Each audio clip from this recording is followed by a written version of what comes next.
So as I mentioned, we took a little break over the winter period, and we're back tonight with three wonderful guests: Evelyn Mcdonald and Olsen Dobb and Monica Orozco.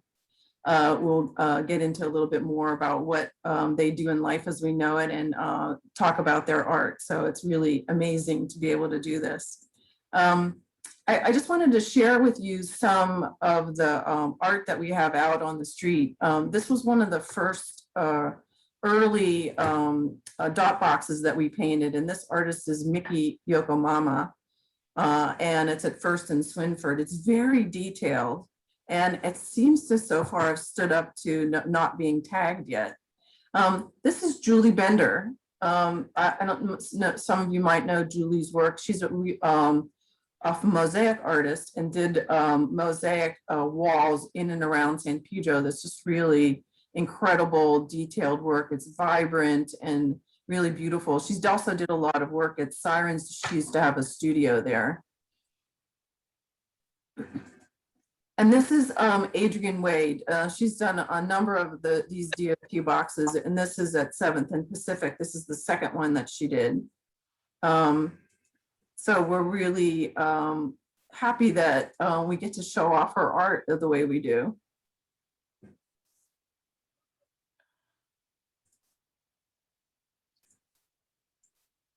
And this, I don't know if any of you have been in the alley behind what was Pappy's. When it was Pappy's, we painted this mural, the one on the side, and then there's another one that's kind of inside a doorway. And the reason I chose this for tonight, since it's Women's History Month, this is a representation of Lucy Banning. It's kind of creepy in a way, but I really like it. So if you're in town and you walk around the alley, go around the side and see if it's still there. So our first guest tonight is Evelyn Mcdonald, and I'm gonna stop screen sharing.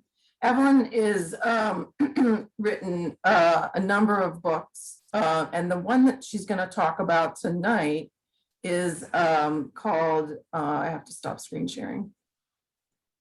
The one that she's going to talk about tonight is called Women Who Rock. A while back, when we could all gather, Evelyn did a books reading at the Cabrillo Marine Aquarium, and I think Susan McKenna, who's on this call, was the one that hosted it. And so it's this great color of pink. And Evelyn, you're on mute, and I think I've enabled screen sharing if you want to start talking. So I'm curious about you as an individual. How did you decide that you wanted to be a journalist? Wow. Basically, well, as a young kid, I loved to read and I loved to write. Very early, I realized that these were two of my passions.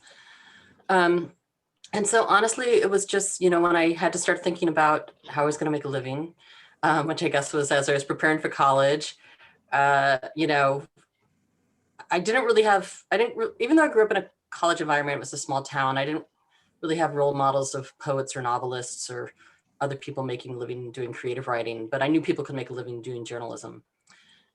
So that was it. But I also very quickly fell in love with journalism.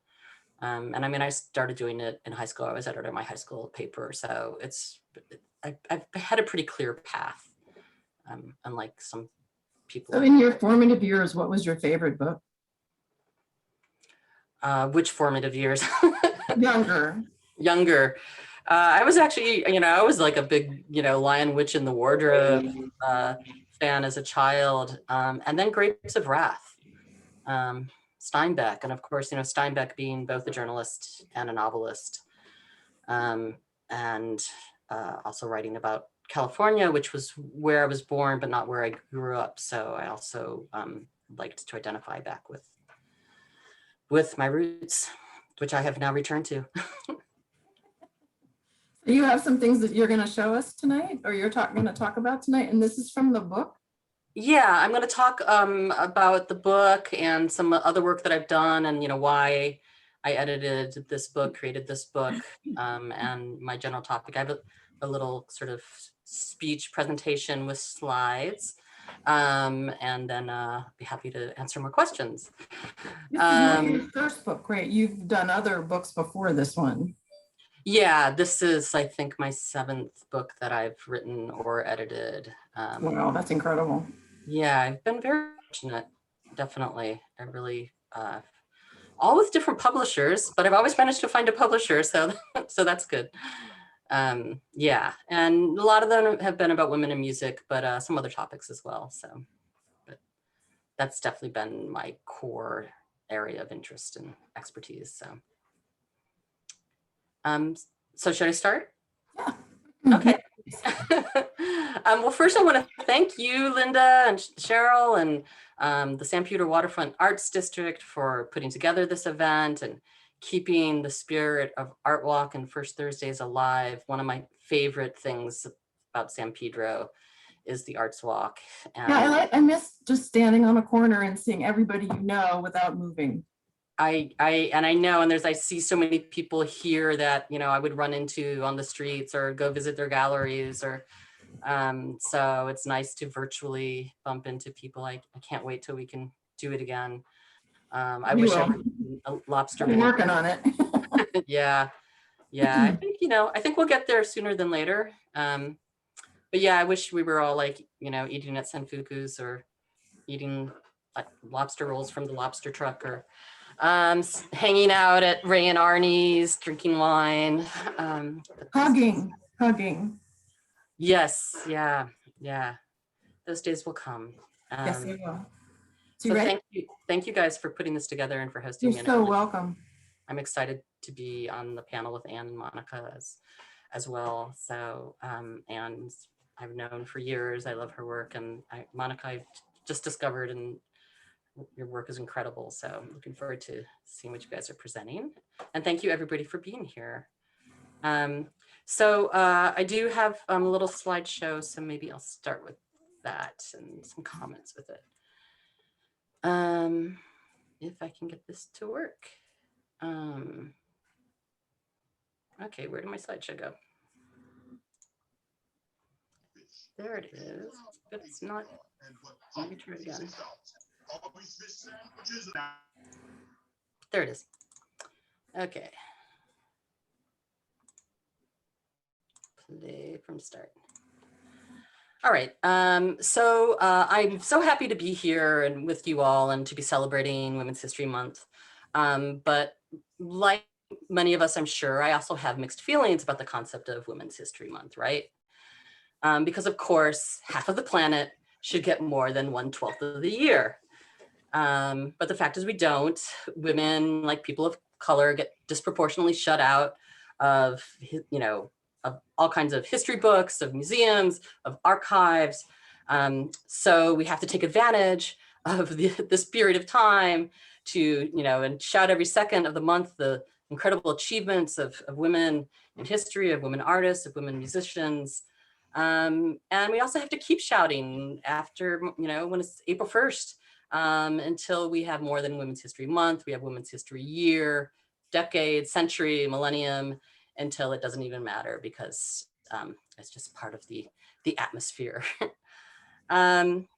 So interestingly, so 1/12, one month out of 12 is Women's History Month, and that's almost exactly the fraction of artists who are women who have been inducted into the Rock and Roll Hall of Fame since it was founded in 1986. It's actually somewhat less than that. It's 7.63% of inductees in the Rock and Roll Hall of Fame are women. This is research I've been doing for the last 10 years, actually, documenting this and writing about it and publicizing it. So these appalling figures are why we need recuperative efforts, such as Women's History Month or books like Women Who Rock, which is displayed behind me, to value the work of women that isn't being valued in institutions like the Rock and Roll Hall of Shame, or the Rock and Roll Hall of Fame. And this is a chart that my research assistant helped put together based on the research we've been doing. And the blue line is the total number of women who've been inducted since the beginning. The first year it was 0, so they had nowhere to go but up. But as you can see, I don't think it's ever cracked 10%, and it's basically hovered around 7 to 8% for the last decade. We've broken this down in all kinds of different ways. I have so many charts and graphs and everything. But you can see that people of color is the yellow line. And while once it was actually a majority minority, and of course that makes sense for the history of rock and roll, that has steadily declined. And that has been a really disturbing trend. Meanwhile, white males just get more and more supreme every year at the Rock and Roll Hall of Shame. I have other names for it, but I won't say them right now. So that's why we need things like Women's History Month, Women Who Rock, set the record straight by shining a spotlight on the legions of women who get left out of the institutions, the history books, the archives, the playlists, the algorithms, the museums. Uplifting female musicians has been a mission of mine since I was just a kid. And I heard Patti Smith, wait, let's see, okay. There we go.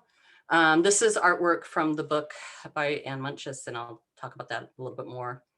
Heard Patti Smith singing about the Sea of Possibilities, or Polystyrene of X Respects shouting, "Oh, bondage up yours." These are the women who really inspired me as a teen, and that I still honor to this day. So on these images that went into the book, how were they solicited for, selected, and included in the book?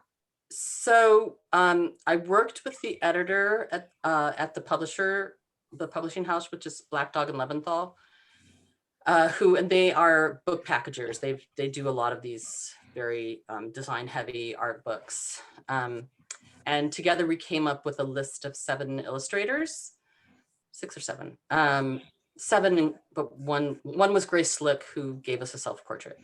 And otherwise it was divided among these 6 artists.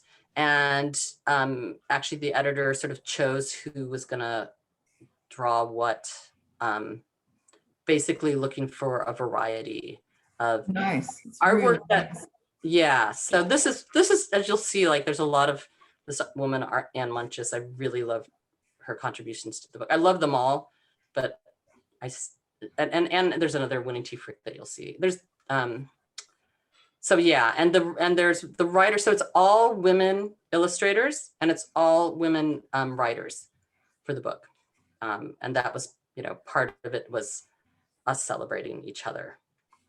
And the writers were mostly people I knew or knew of, though I did do some recruitment. So, cool. So yeah, we hired, and I like to call them portraits in words and ink. Here's a few more examples. This is Winnie T. Frick, Selena. If we were in a live environment, I'd have you shout out who you think the musicians are, but can't really do that in Zoom.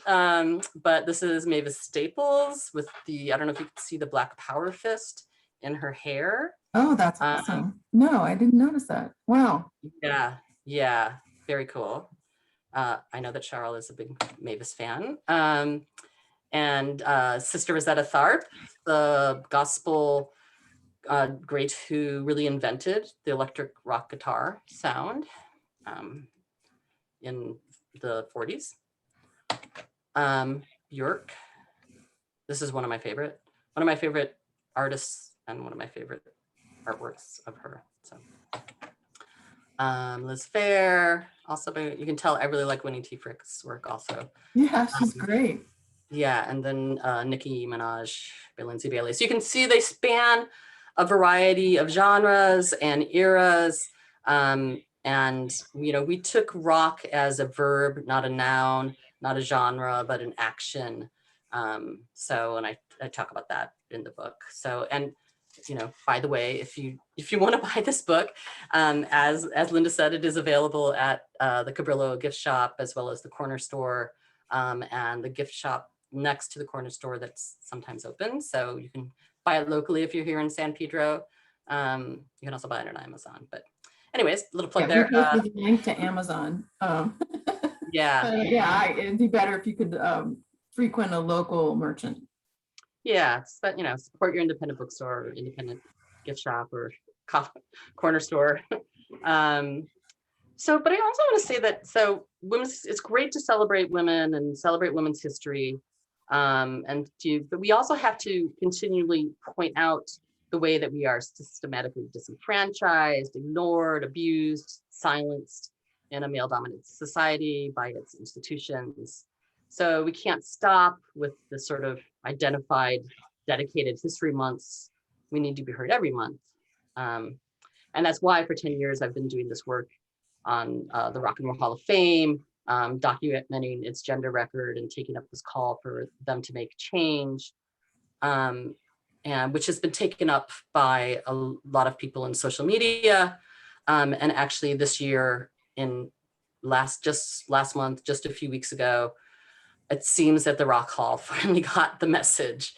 I think my charts embarrassed them enough. And so in 2021, women make up almost a quarter of the nominations, of the nominees that were announced, which is not parity. It's not 50%, but it's incredible activism. That's amazing. Yeah, it is amazing. It was really, and actually I had someone from the nominating committee of the Rock Hall call me the morning the nominees were announced and say, "Thank you, Evelyn. This is, sweet. work." Yeah, so that was really, it was incredible to have your work make change in the world. Yeah, it is. I don't want to cut you short. So you have some more images to show. Are you going to read something from the book? I'm just going to talk about it a little bit more. Okay, great. Is that okay? Yeah, it's perfect. Right. So these are so Kate Bush is one of the nominees. And the Go-Go's are another group. And, neither of these artists had ever been nominated before, even though they've been eligible. So that's also been an issue, but at least they finally get nominated. And of course they still have to get inducted. So that's really important. And also there's a fan vote. So you can go to the Rock Hall website and vote online. We did some more number crunching, my research assistants and I, and we figured that if all the women who are nominated get inducted, and only the women who are nominated get inducted, that the percentage of women would rise more than 1 percentage point to 8.73%, which is actually more than 1/12. But of course, that's a best case scenario. And last year, only one woman got inducted, which was Whitney Houston. The year before that, it was Janet Jackson, as well as Stevie Nicks. And as she said then, as Janet Jackson said at that ceremony, induct more women. So these are all portraits from the book. There's other changes. The Grammys this year, all the women in the rock vocal category, all the artists in the rock vocal category are women or women-led bands. Whereas in 1994, the Grammys had to drop the women vocalist category, the women rock vocalist category, because they couldn't think of enough women, which is crazy because that was the year of PJ Harvey and Ani DeFranco and Melissa Etheridge, et cetera, et cetera. And in 2018, the Grammys were again denounced for only awarding one major trophy to a woman. And so there is change, but you have to speak up. I think that's my main message here. When the Grammys were criticized 3 years ago, the president said that, well, women have to step up and get their music heard or something, as if women were choosing to be shafted.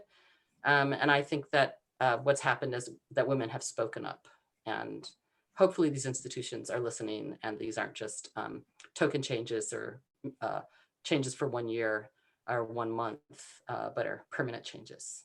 So I just wanted to give you, this is from the inside cover of the book. I'll show you in a minute. These are, this is a tile of a lot of the different portraits that are in the book, so that you can see all the different women that I represent. This isn't all of them. There's over 100 women in the book, but this is a good variety of them. Here's Polystyrene. I can't really point to her. Let's see, right there. Polystyrene that I mentioned in the beginning from X-Ray Specs.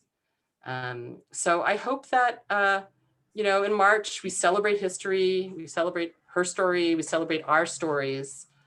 But we also have to march and to protest and demand not just our 8%, but our 50% in the rock halls, in the history books, on the airwaves, on the streaming services, in our ears, and in our hearts. So that's my presentation. Let me stop sharing. That's awesome. I really, it's one of the things that we try to do in the Arts District is advocate for the arts. And I know how difficult it is. So I'm so glad your voice has been heard and it's starting to make change. And I think we just can't give up. We just have to keep pushing. I'm going to go back to sharing my screen. Thank you, Evelyn. It's really been interesting hearing you talk about the book this way versus just reading it. I'm going to go back to sharing my screen while I introduce Ann Dobb.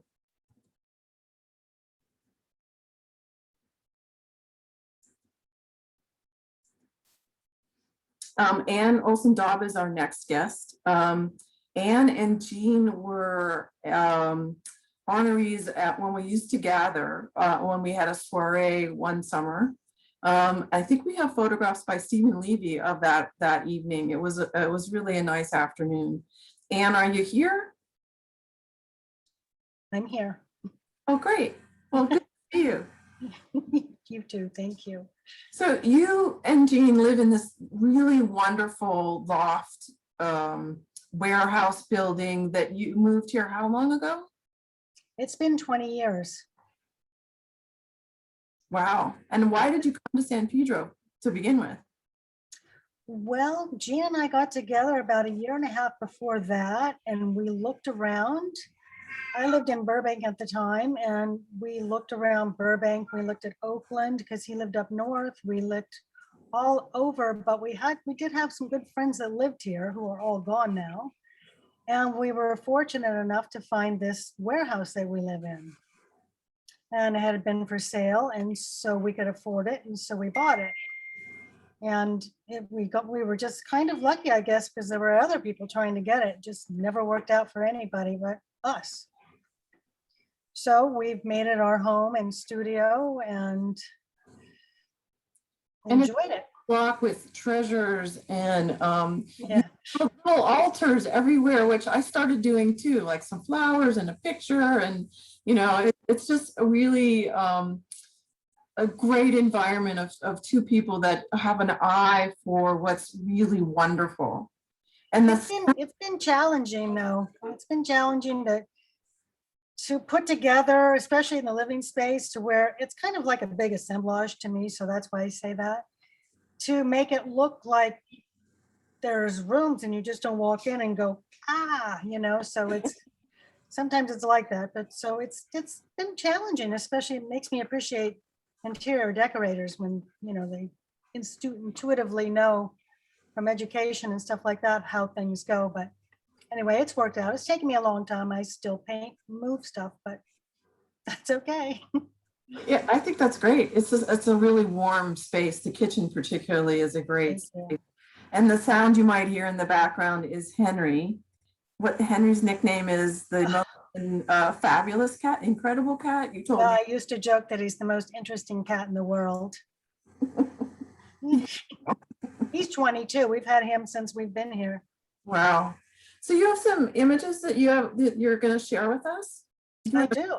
Yeah, that would be great. But I did want to say thank you, and to Cheryl and to Evelyn and Monica, and it's been really nice to be with them and you guys. Well, thank you.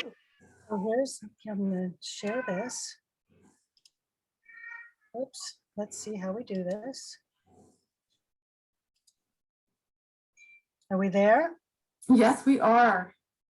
Okay, I think we can do it. So I just started out with this. I'm going to show a few paintings, a few little cardboard pieces I've been doing, and it's more jewelry at the end. Because we go down this road. How did you decide that you were an artist? What was it in your early life that said, I need to create? I think survival.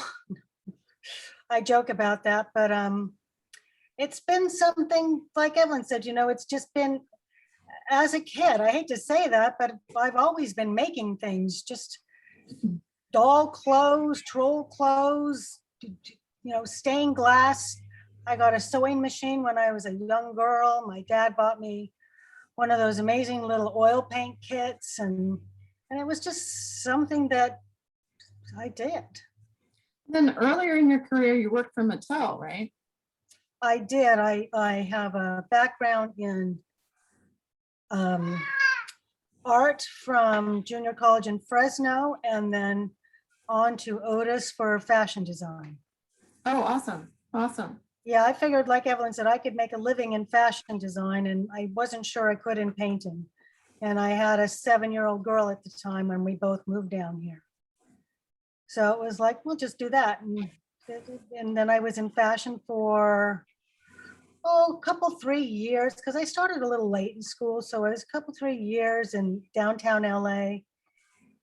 And then I ended up at Mattel with a few friends for about 7.5 years, designing Barbie clothes, designing dolls, concepts, all kinds of fun stuff.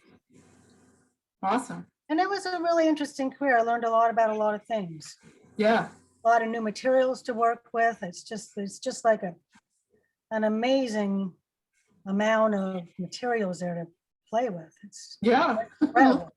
So tell us about the paintings. Okay, so this is kind of the most recent. It's flash paint. I was kind of inspired by this artist, Mary Weatherford, who uses flash paint. She had an article in the LA Times, and I really liked the matte finish. When you And say also flash that it's paint, what does that mean? When you like velvet. It's like velvet. So it's transparent, but it's velvet. You can kind of treat it like watercolor too. Oh, okay. And so, but I don't know, I've never worked with it before, so I thought, well, I'm just going to do that because that's what I do. And so this is 4 by 5 feet, and I painted it flat. So, and I just started. My painting is very intuitive and based on balance and color and this and that. I don't know how to describe it. It's just really intuitive. But this one's interesting to me because when I looked back, to me, it looks like this dark part. I don't know if you can, the dark part down below are like 3 figures in a way. Oh, yeah. If from looking from the back, like caped figures. It's when I'm done, I notice what I've done in a way. So there's that. And then this one is another flash paint with a little bit of mixed media of acrylic, I think, maybe some oil in there. It's in 2 parts. And it's about 6 by 3 feet.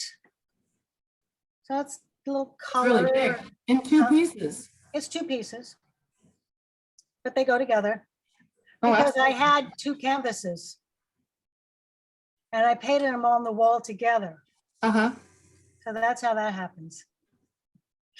So I just didn't want to do 1, so I did 2. Actually, I did 3, but the 3rd one kind of didn't work, and it became this. So that's the 3rd canvas of that same size. Uh-huh. And that's flash paint with some mixed media too. And that is who owns it now. That's Leslie. And then this was an older work, oil on wood. I had a long shelf that I had used for a show for toys up at Angels Gate a long time ago. So I cut that in half and glued it together and made a painting out of it. And it's oil on wood with a little mixed media, and the chairs is collage. And those are Chiavari Italian chairs, and it's titled 2 Sisters. And my cousin now owns that. And this is just a little oil on wood. Just kind of abstract, kind of weird chandelier, kind of looking through a frozen window. And then we go to this sculpture cardboard pieces that I started that you might want to ask about. I think you I was going to ask about that. What did you look at a pile of cardboard, all of Ann Weber, and decide that you could do something? Oh, what happened is the big canvases that you saw last, my good friend, best friend Abby brought these 4 by 5 frames. One had canvas on it and the rest didn't. So there was 4 of them with no canvas. And one did, and that one was the first painting you saw. And the other ones, I was going to get canvas put on them, but I don't know how to do that. I don't have canvas, I don't have the tools. So I would have had to depend on somebody else to do that. And it's like, no, I just couldn't seem to get that done. So I thought, well, what am I going to do with these things? And I thought about it and thought about it. I just thought, okay, well, just throw cardboard on there. And then I came up with this way to put it together, and there are these laugh screws. So it's all screwed. And that's what the rivet looking things are? Yeah, they're laugh screws for construction. Wow. Yeah, and then I have these old frames that I've had, and this is an old frame. This one's probably about 20 by 18 or something, or I don't know what it is. So this one came together. I had these shapes from a previous thing, and so this one I titled COVID. So it's this figure with a mask on. Can you see that? Yeah. Yeah. And so the next one. Okay, why isn't it going? Honey, why isn't it going? Okay, so why aren't we moving? There we go. This one is 4 by 5 feet. That's one of the stretchers that didn't have canvas on it that became this. And it's all, neat. huh? Real, that's really neat. It's all painted with spray paint and then flash paint on top, all metallic. A lot of people think it's metal. Yeah. And then there's a bunch of glitter pieces in here. I couldn't really get that well in the photograph. So those are all rivets and bent and stuff like that. This I kind of call parts of tin. It looks a little like the skin on Disney Hall. Kind of. And this one is parts of tin too. Now this is the same size and it's kind of odd. It's in my bathroom right now, but it's power of placement is everything. Anyway, so it's a face, and I had no idea I was making a face when I made it. But to me, it's a face. And so I used to joke that it's like Tin Man's girlfriend, but Tin Man's girlfriend was really a munchkin. So it's just, I painted it with flash paint and silver paint and matte, black matte, and all the rivets. And there's a tiny little mirror behind here you can't see.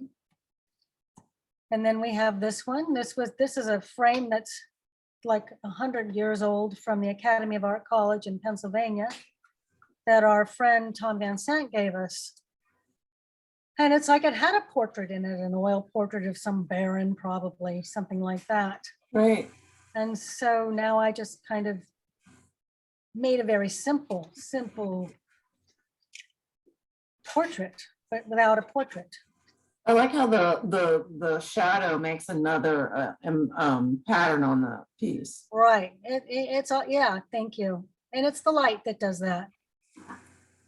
Okay, and so we have this one. This is the last of the things, and it's a great big money bag, all that glitters. Oh, wow. And it's a relief. It kind of sticks out about 4 or 5 inches. So, and I crunched up the cardboard, which is very hard to do outside of its normal thing. And then it's that. And then this is a close-up of that, so you can see it. And then we have a torch. This is what I'm working on now, Liberty. That's one of my favorite ones in this series. Well, it's going to be painted.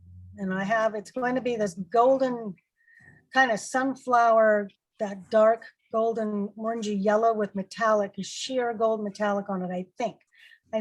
I came up with that today, so I'm waiting to make sure I want to do it, because once I do it, I can't undo it. Right. So that's that. And then we go to the jewelry, which are, my pieces are one of a kind. I use all kinds of things from vintage to antique to textiles, objects to art, just alternative materials that you would never think of in jewelry. And you have some to show us, right? Yes. So these are a few pieces. And Wow. this is, I can't hear, honey. This is Aurora Borealis crystals. Part of this, I think, is I don't know if that's a good thing or bad thing, but a rosary, an antique, and that's that. I won't go through them like that.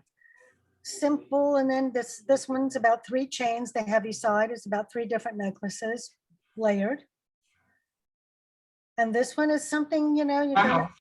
a little arty. I like to do little things, and you know, those are sticks. It's like a Midsummer Night's Dream. And this is fringe from like, you know, upholstery fringe, things like that. Wow. That California necklace with a lot of bits and parts of old things in California. And this is inspired by a pin, a great big kilt pin, a level gauge, and vintage level gauge that was just a blast to wear. And what is her name? Labisi. She bought it. She's kind of famous photographer. Do you know her? No, I don't. Anyway, you would know if I said, I think, I don't know. But anyway, that. And then I love to take the pictures for these things too. Yeah. And use different Great. backgrounds of the New York Times sections and this and that. And so this is just a crystal, was a hat pin, you know, just like, it's kind of like a disco ball, but it really isn't. And then this is just a antique drawer part with a gold filled chain. And then I found a bunch of these brass things at an estate sale, and the chain came from Santa Cruz and this came from somewhere else. And I liked old textiles, kind of vintagey. These were kind of fun, just little Yeah, fun, that is really fun. sewn by hand with these antique crystals. And this one is it was a big rain cloud with raindrops. New York Times, and this is an antique French shoe buckle. Wow. Bracelet, right? Yeah, and this is bracelet too. And I found this in Pennsylvania, and it's antique vintage or antique ribbon from somewhere, I forget. I think Charles in the interns are putting your website up on the chat. And that's principally how you've been selling your work, right? Well, a little bit. I've really got to update that website. I have a lot of newer things on Instagram, but I have talked to my website guy about doing it. It's just me doing it. So True. nobody updates their websites. I'm kidding. And so this is a piece, and the long things that's hanging off of them are cotter pins from construction sites. Wow. And this is a different kind of chain that you would never know what this was before. It wasn't that. It's from a construction material that I unfolded and hammered.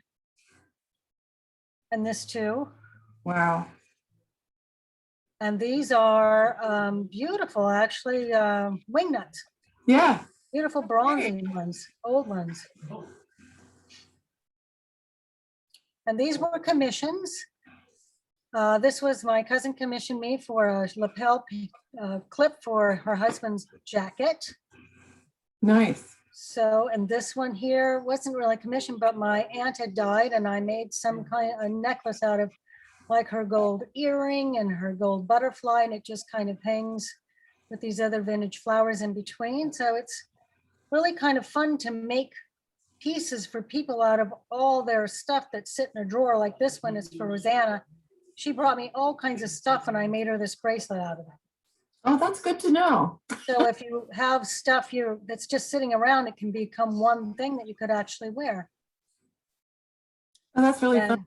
that's a craftsman from a mechanic's tool chest. Los Angeles pen, old button. And This is that's it. gorgeous. Did you sell this piece? This one's sold, yes. Well, there's more. You have a little one. I do. I didn't find it before tonight. So that's my slideshow.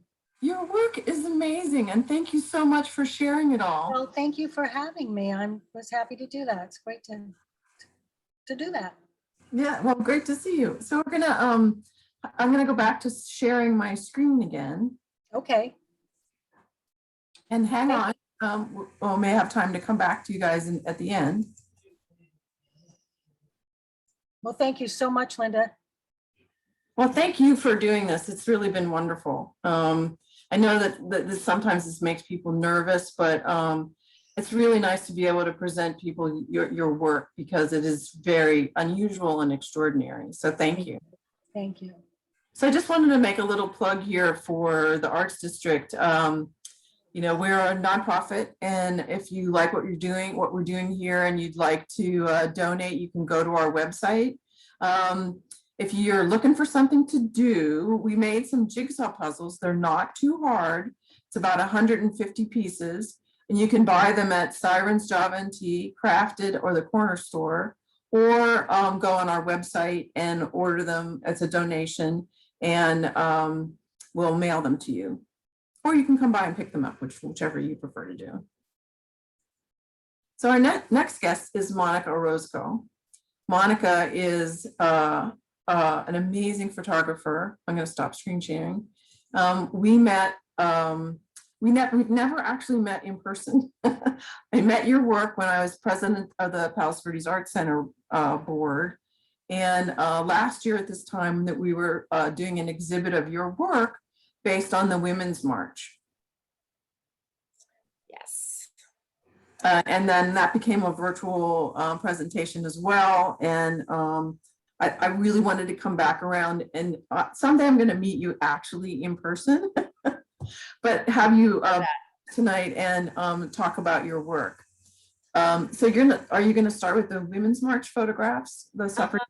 Yeah, so hi everyone, thanks for joining. It's really nice to see familiar faces. And thank you so much, Linda, for having me be part of this amazing group of women, female artists. Thank you. So yeah, I am going to start sharing my work here. So I'm very excited about this project that I shot. The women, it was the Women's marches that started in 2017, and I was so excited to show it at Palos Verdes Art Center, and it was supposed to open on March the 14th, I think, and of course that's when everything just closed down. So unfortunately, no one really got to see it live, but if you guys want to go check it out, I just put the link in the chat there, and if you want to just go and see all of the work, it's all there. But anyway, I just want to kind of go through here and just kind of quickly just show you these photos. Now I was mainly a portrait photographer, self-portrait photographer, and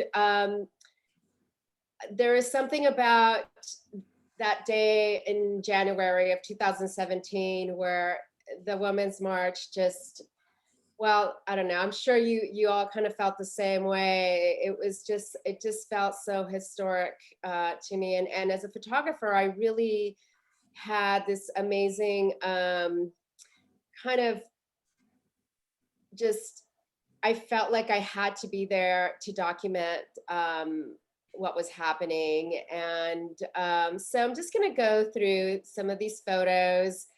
And I'm glad you did. I think that they, as you go through them, they're telling a story that is very sympathetic to the women's movement and the stories that all of these women are carrying. Like this one, look at her sign, look at the way she's dressed. It's beautiful.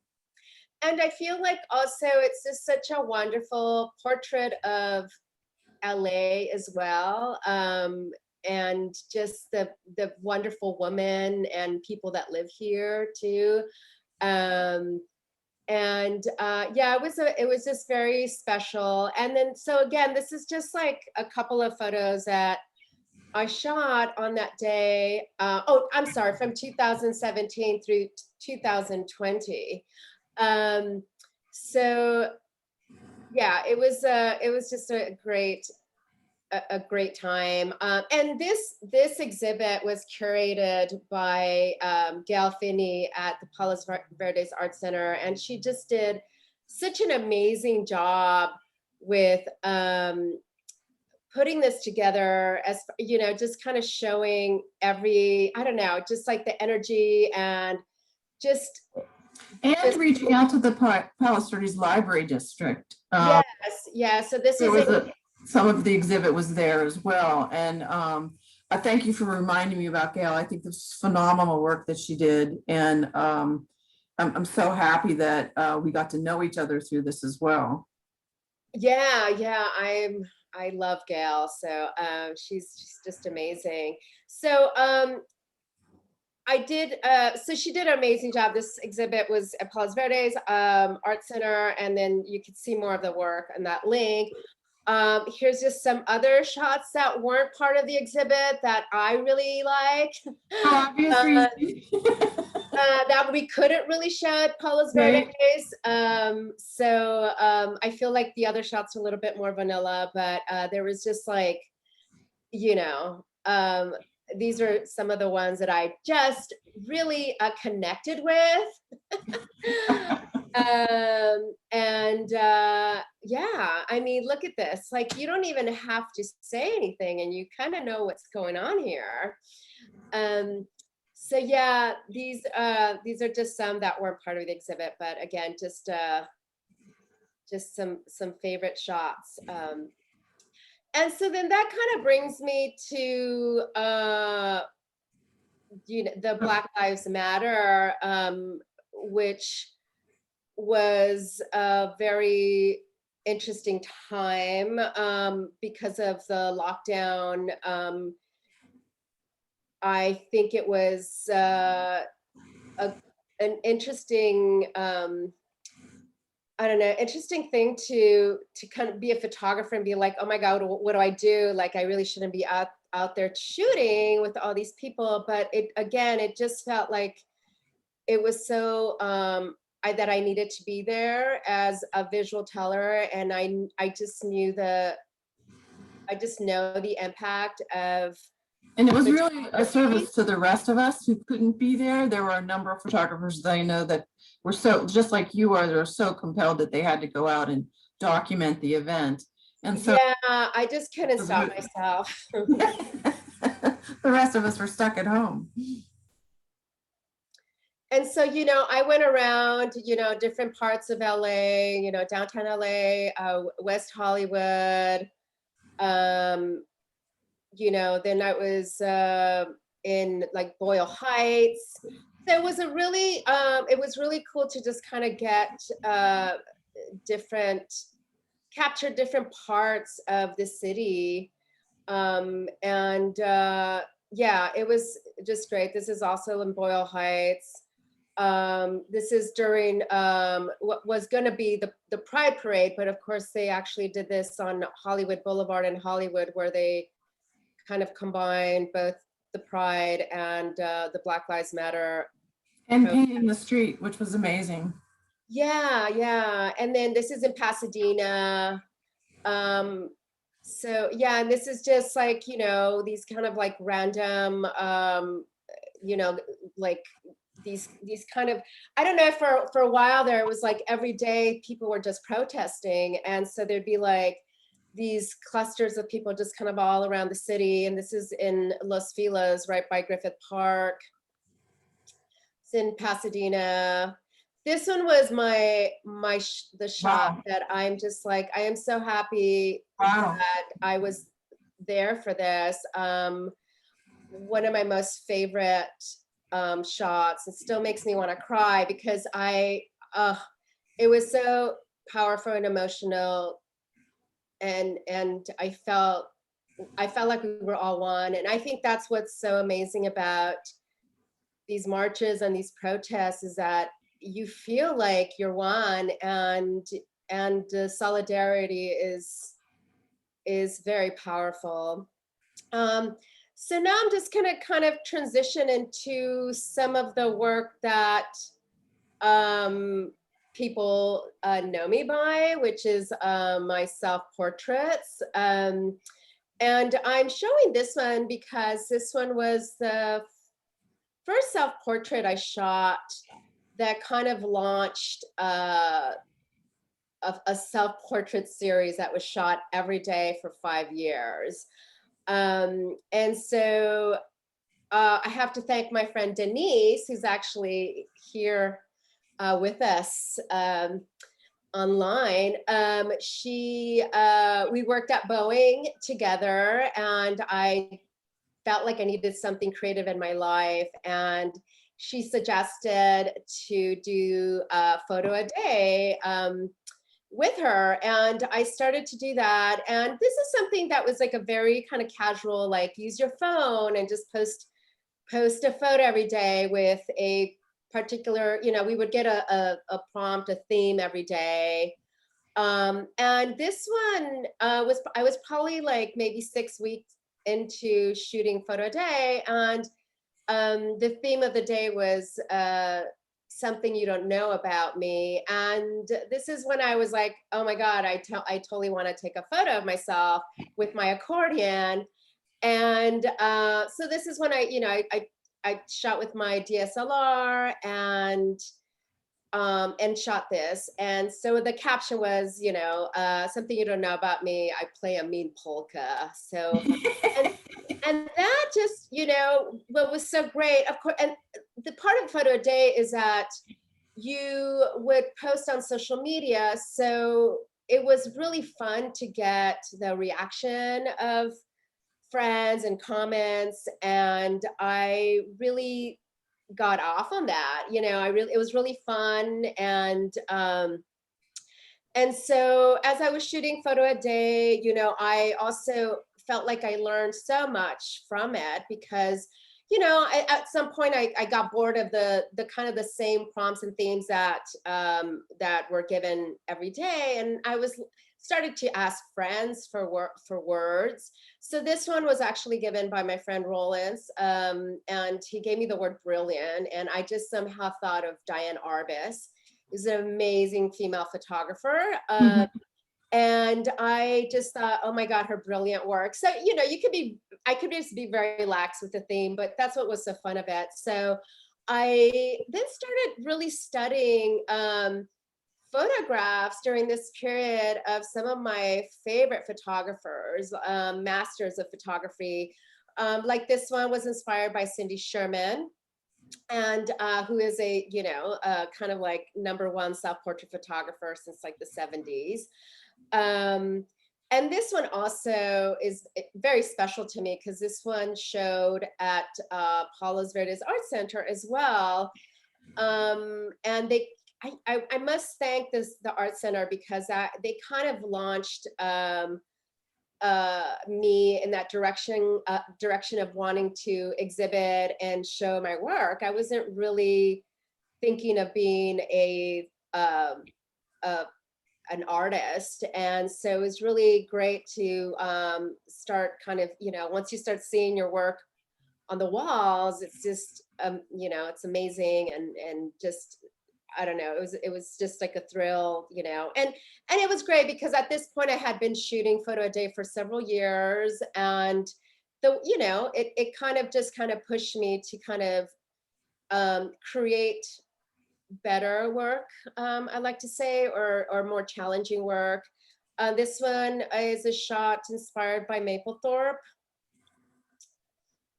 This is another shot inspired by Mapplethorpe. It's a self-portrait of him, me as him. And this is like during the last days of his life. This one was inspired by Trump. This one and Psycho, of course, the Alfred Hitchcock movie. So that was just like from the scene Psycho. And just me playing around in different locations. So I got really lucky. I had a lot of people having me, you know, shoot at their places. So I got really lucky with great locations. I shot a lot in Palm Springs because I started to exhibit there quite often. I had a gallerist representing me there, Ted Casablanca Gallery. So, so yeah, so a lot of work that was done there. So this is all Palm Springs. One of my most popular ones. And then, you know, COVID, the lockdown happened. So this is like now some of my kind of like portraits just, you know, during the lockdown. I want to see your costume closet. This is amazing. And the wig section. Thank you. So this one is called Quarantine Baby. This one has been exhibited quite a bit. And this one was my response to gaining quite a bit of weight during the pandemic. So I just, you know, this is my Quarantine Baby. And I'm actually wearing the rosary that was, you know, from my Catholicism. Is that what you call it? I don't even know what you call it anymore. Your Catholic days. Yeah, I'm like such a bad Catholic. And you know, I definitely explore quite a bit with my roots. This is shot during the Dia de los Muertos. No, Frenda. Yes. This one is called, oh my God, I remember I was inspired by the wild fires in California and everything was orange. So that was my response to that. So a lot of my self-portraits are, you know, inspired by current events or, you know, of course, how I'm feeling. Of course, this Bernie everywhere in photos, the composite, you know, that was kind of my response to that. This is my response to starting Tinder, which is a dating app. And of course, it's like a humorous portrait of me during, you know, because I got on this app probably like maybe a month after the lockdown. And I mean, this is funny. This wasn't really my dating profile, but it was just like me playing Double around. dog dare ya. And so now kind of where I'm heading is just kind of exploring again, like where I come from. I'm a, you know, I'm from LA. I'm from the San Fernando Valley, like original Valley girl. And also I'm exploring, you know, being a 50-year-old woman. I actually got to experience having a birthday, a big birthday during the lockdown. So that's, you know, that's kind of like now where I'm at, where it's like, you know, what's going to happen next. So, yeah, so I'm, you know, I don't know, I hope that was entertaining enough. It really is. And I really enjoy you, for the folks out there that want to follow Monica, she's on Instagram, right? And then you also share on Facebook? Yes, yes. And I'll just actually put it in the chat room. I actually have two different handles. One is all my self-portraits. And then I also have another handle, Monica Orozco Photography, which is all my other work. Because I am, at the end of the day, you know, also an editorial portrait photo documentarian. So, so yeah, let's see. There. Well, your creativity is phenomenal, and I'm so happy that you were able to join us today. So thank you. Oh my God, thank you. This is like such a treat to be with these awesome artists. As for us too. So I'm going to go back to screen sharing. Mhm.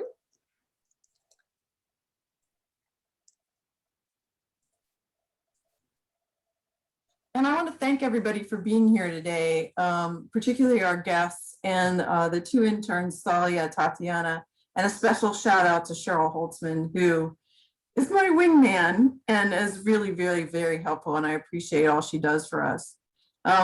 We also do these art walk tours in memory of Pat Carroll. She used to do an in-person tour when we met on First Thursdays. And we think about her fondly every day, and we do this in her memory. And the next month, we'll be doing another art walk tour. It happens to be birthday month. There's a lot of famous people that have birthdays, and we'll be celebrating with them next month as well. So we hope you can join us. There'll be email blast showing you, and Facebook post that Cheryl helps with to let you know how to join us. So thank you all for being here.